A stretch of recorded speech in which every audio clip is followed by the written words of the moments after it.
shining sea. I am extremely proud to be part of any event that honors Carol and Bobby Henderson and their family. But as a parent of a Westminster student, I am particularly grateful to the Hendersons for their dedication and loyalty to this very special school which they helped to start 34 years ago. Their son, Britt, was a member of the first class of Westminster School. Bobby Henderson played a pivotal role in supporting the continued advancement of the school until his death in 1999. Carol has continued this involvement, presently serving on the Capital Campaign Steering Committee and as a valued member of the Board of Trust.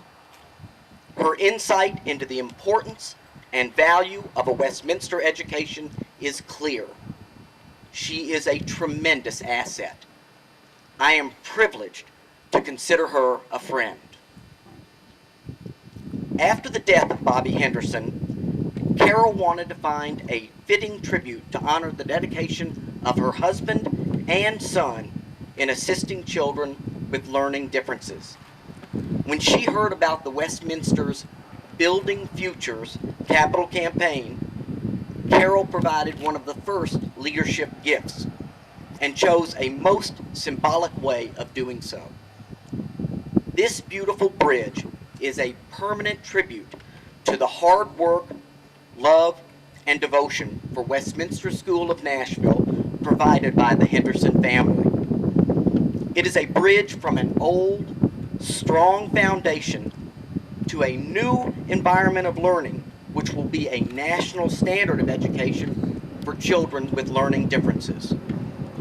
It symbolizes a bridge from confusion and frustration to one of joy, hope, and a love of learning for many children, helping them to be successful and to reach their potential. On behalf of all Westminster families, Carol, I thank you.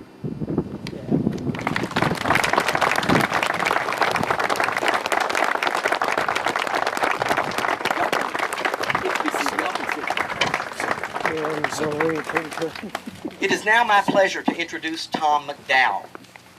Tom and his wife, Jane, are no strangers to Westminster School. As members of Westminster Church, they were familiar with the school in its early days and came to know it well in the early 80s when their son Thomas enrolled. Almost immediately, Jane and Tom became extraordinary volunteers and leaders within the school community. Jane served as president of the Westminster Parents Organization, and Tom began an extended tenure as a member of the Westminster Board of Trust. Tom has subsequently served in virtually every capacity as a board member. He is credited with spearheading the school's first fundraising program and has been one of its best solicitors. He has served as chairman of the Board of Trust on 2 separate occasions and led successful searches for 4 different heads of Westminster School. Tom has continued to be a strong supporter and ambassador for Westminster, and we are deeply grateful he is here with us today.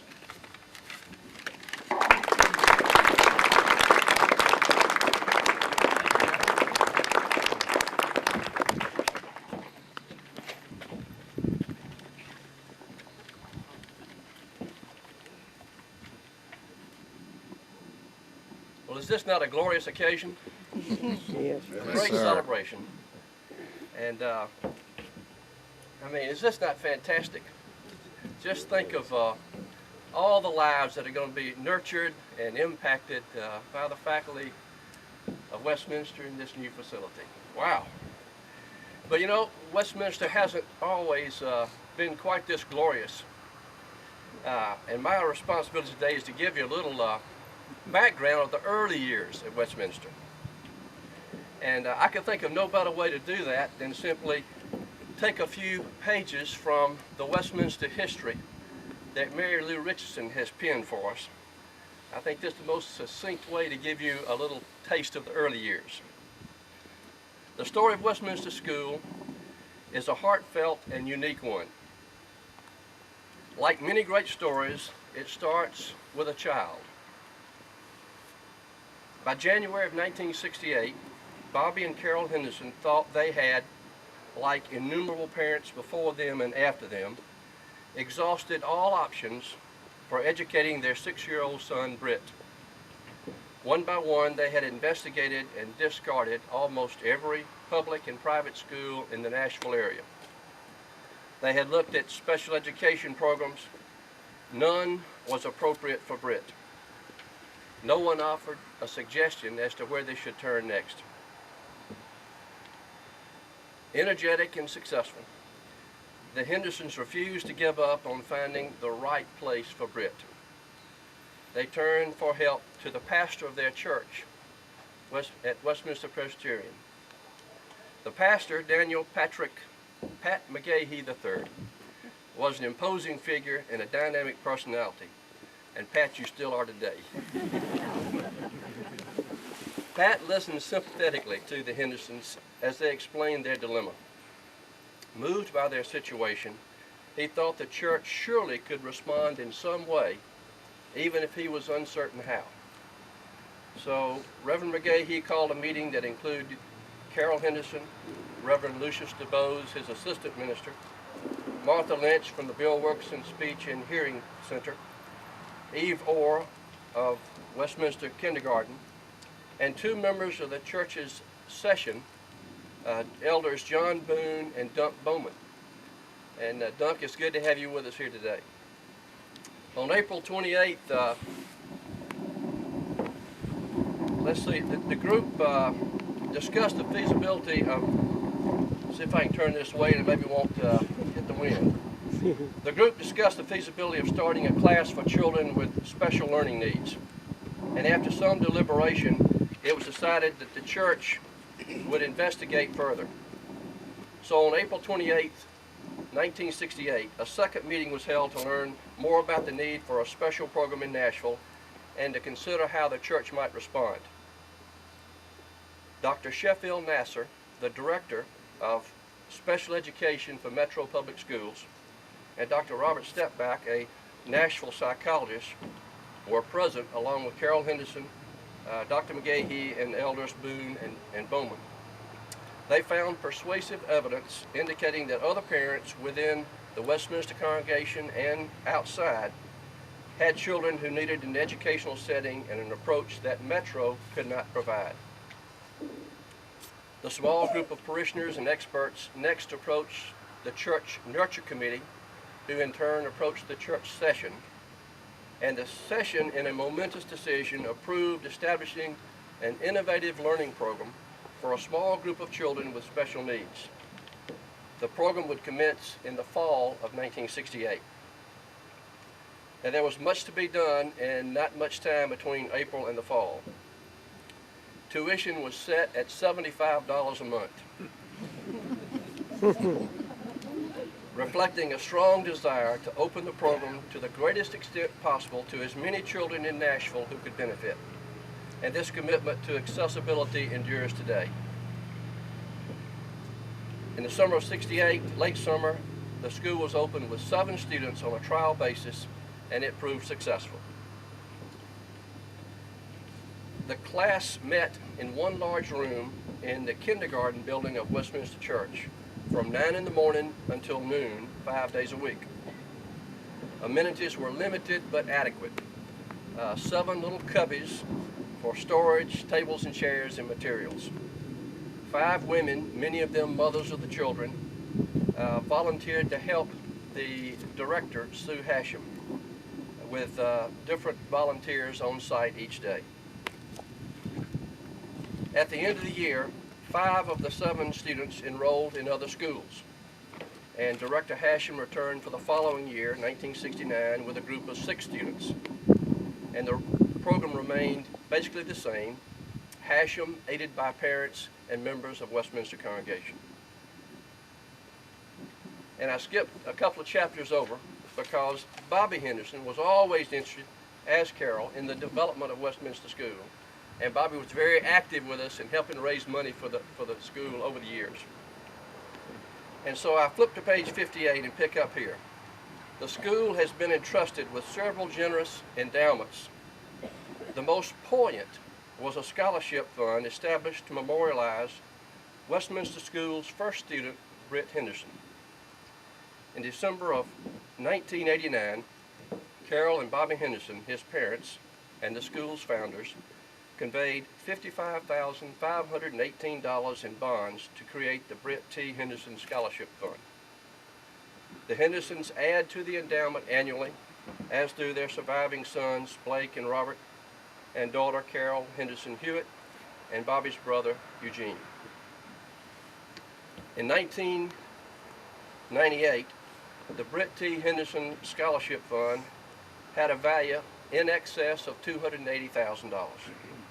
Income from the fund now makes possible a full scholarship in Britt's name, a fitting memorial to a young man and a family whose initiative and determination inspired the creation of a school that has served thousands of children over the last 30 years. And as one of many parents, I will always be appreciative of Britt Henderson and the dedicated parents that made this happen. And as I look at the name Henderson Way, that is so appropriate because they paved the way for all of us. We love and appreciate you.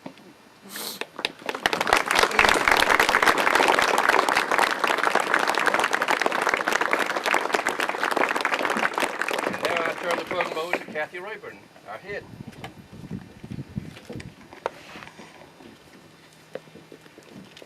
I was told today that Tom was going to talk about the past, and I was supposed to talk about the last 5 years. And when I got up this morning, the speech that I had prepared didn't seem exactly fitting for what I really want to say today. What I think this day, this glorious day is about, is the love of a mother. When all of you standing in the audience know that you're going to have a child, and you give birth, you see a perfect child, and you want every door opened for that child. You want them to have everything that every other child on earth could possibly have. And in some cases, the world doesn't see every child as being perfect. They don't see all of their joys, all of their grace, all of their affinities and talents.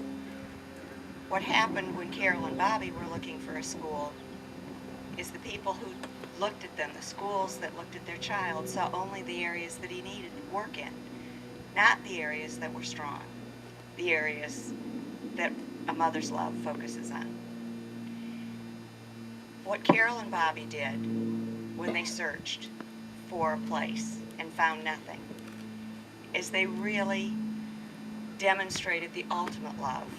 And that was to create something for their own child, something where he could grow, where he could flourish, where he could be appreciated for all that he was, which was beautiful. Rather than letting that go when when Britt got to the point where he was able to do other things or move on to another school, Carol and Bobby continued to support this for other children. They continued to recognize that we're all God's children, that everyone has a place on this planet, and everyone deserves the opportunities that a wonderful place like Westminster School can offer them.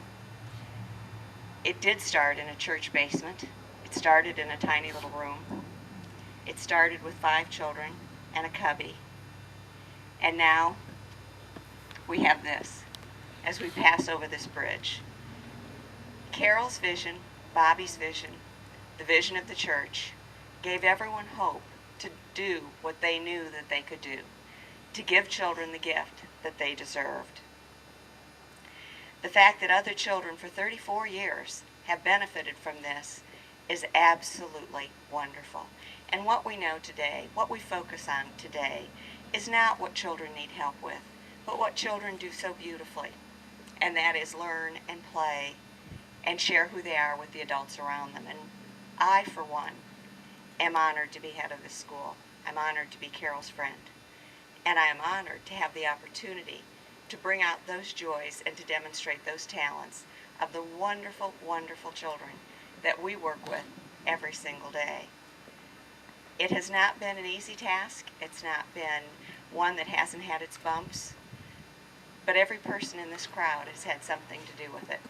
And everyone who's here, whether you're 5 years old or whether you're 95 years old, has played a part in making this the beautiful place that it is. So I thank all of you.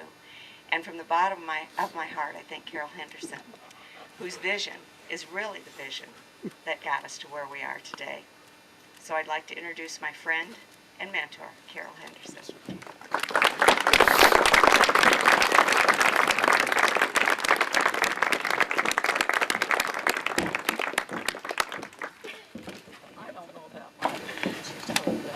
Well, I have another story to tell you about the Westminster School, but first I'd like to introduce my wonderful family, starting from left to right. Blake Henderson, Deanna, why would you stand up? Eugene Henderson, Bobby's brother. You. Mike Henderson Jr., my oldest grandson, Eric Henderson, Blake Anderson, Carol Hewitt, Dan Hewitt, Laura Hewitt. Last but not least, we have Lindy and Matt Corzine. Thank you. This story is wonderful that Mary Lou wrote, but the story really began long ago than this. I was dating Bobby Henderson for, about a year and a half, and we were going nowhere. So I decided, well, I'm just going to leave. I'm going to Colorado to visit my friends, my cousins out there. And I didn't come home, and I didn't come home, and I finally had to come home because I was teaching school. And Bobby has been known to be a person, when he makes up his mind he's going to do something, it's done then. So he picks me up at the airport. He races out Hillsborough Road. And you all may not know, but there's a little pull-off place right up here on Murray Lane where we pulled in. We just chatted there from time to time. He asked me to marry him. Now, it just couldn't be happenstance that this wonderful, thanks to the Currey-Ingram family, from the bottom of my heart, that we have this glorious piece of property. And I know when Kathy came to me, she said there are 2 sites we're considering. And she told me what the 2 sites were, and I said, it's going to be here. The bridge, Bobby would love it. He was an engineering student. Roger, you and David Allard would probably have been sick and tired of it because he would have been out here every day with camera in hand, taking pictures to be sure that everything was absolutely perfect. I think you've done it beautifully. And my dear Britt, he always had lots of little, we call them Brittisms, and I couldn't come up with one that's really great. I would go on and on and on trying to tell him something. He'd say, well, Mom, you mean Buddha. And I said, well, yeah, that is what I mean. But I know what he would say now would be, Mom, I'm touched, as we are all touched and honored by your presence. Thank you.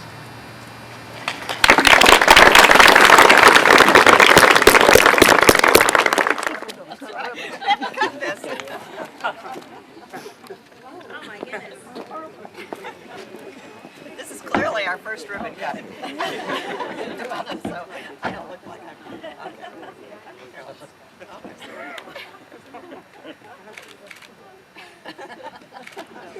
All right.